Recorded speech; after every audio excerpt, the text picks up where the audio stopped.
Hello friends, வணக்கங்க. நான் ரதியா சமையலேருந்து சாந்தி பேசுகிறேன். இன்றைக்கி வந்து நான் பீக்கங்காய் வந்து வேஸ்ட்டில் நம்ம தூக்கி போடுற பீக்கங்காய் தோல் சீவரம் இல்லைங்க. அந்த பீக்கங்காயோட அந்த தோலை வந்து சீவி இப்படி நம்ம எடுத்து வச்சுக்கலாம், காயை வணக்கிக்கலாம். இதை வந்து வாஷ் பண்ணி வச்சுருக்கேன். இதை வச்சு தான் நான் துவையல் செய்ய போகிறேன். நான் எப்படி செய்கிறேன்னு உங்களுக்கு செஞ்சு காமிக்கிறேன்.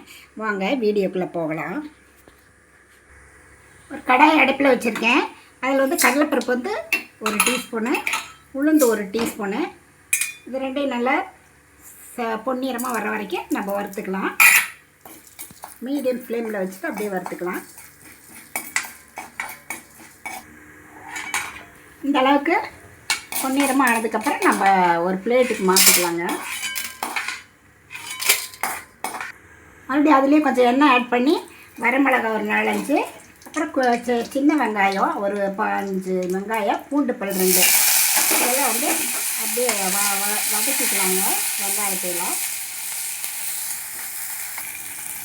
கருவேப்பிலை வந்து ஒரு கொத்து, அப்புறம் புளி, இதுக்கு தேவையான அளவு புளி அதையும் சேர்த்து இதில் வதக்கிக்கலாம். வெங்காயம் நல்லா வதங்கிக்கலாம்.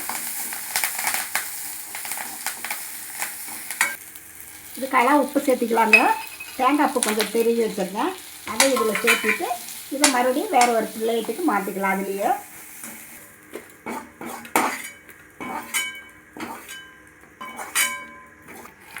மறுபடியும் கொஞ்சமாக எண்ணெய் ஊற்றி இந்த பீக்கங்காய் தோலை இதில் சேர்த்துக்கலாங்க.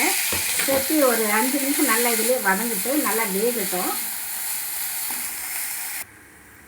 பாருங்கள், நல்லா வெந்துருச்சு.